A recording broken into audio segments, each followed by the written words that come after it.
brick by brick, calloused hand by calloused hand.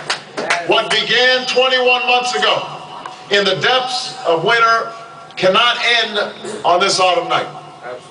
This victory alone is not the change we seek. It is only the chance for us to make that change.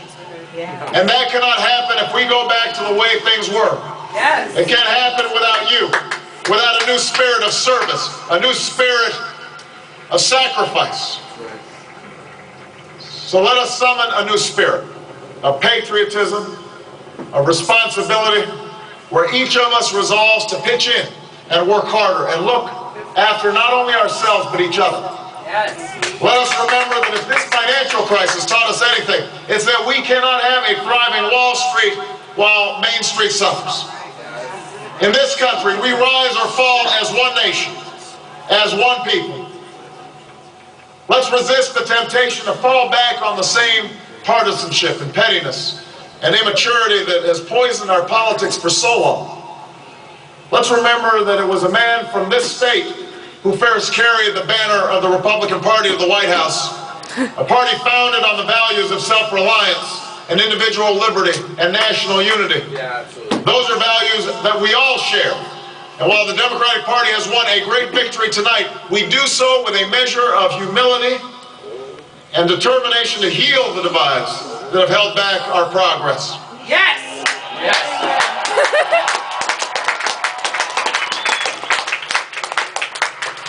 As Lincoln said to a nation far more divided than ours, we are not enemies, but friends.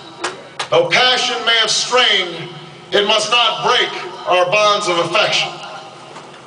And to those Americans whose support I have yet to earn, I may not have won your vote tonight, but I hear your voices. I need your help, and I will be your president too.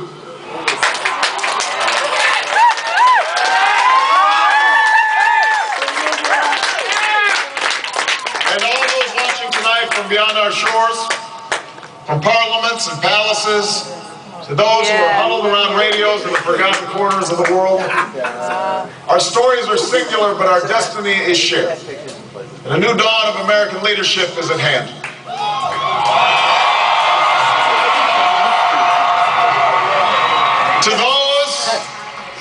To those who would tear the world down, we will defeat you. To those who seek peace and security, we support you.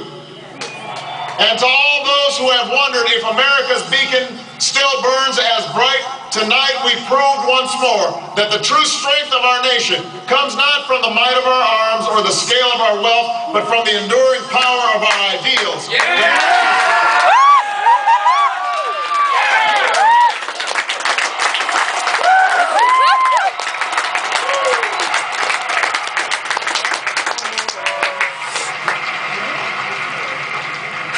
That's the true genius of America.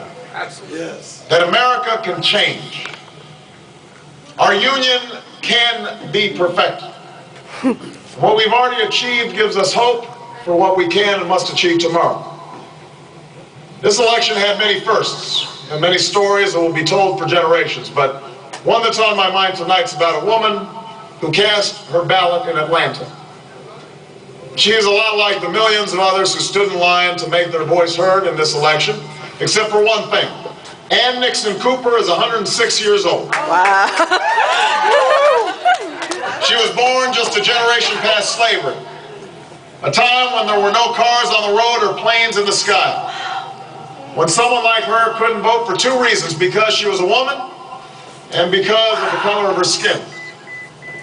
And tonight, I think about all that she's seen throughout her century in America.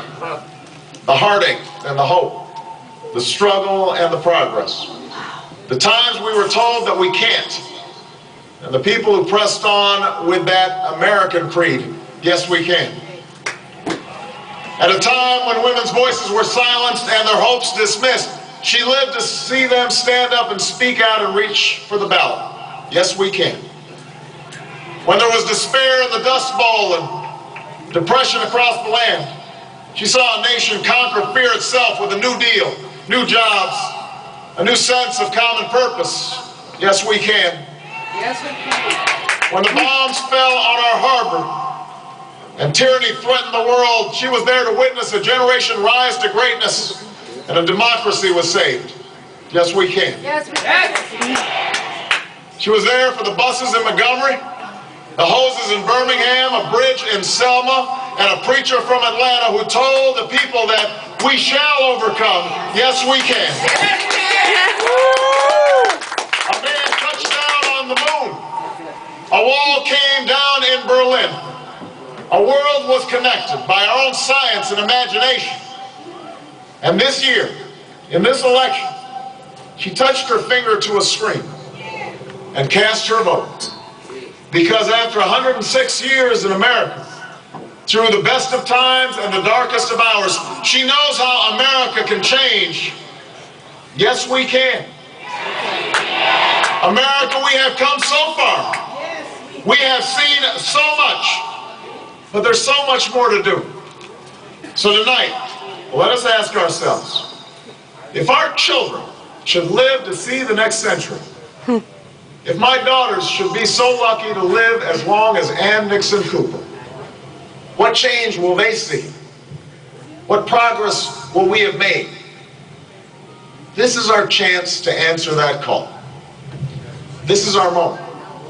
This is our time to put our people back to work and open doors of opportunity for our kids, to restore prosperity and promote the cause of peace, to reclaim the American dream and reaffirm that fundamental truth that out of many we are one.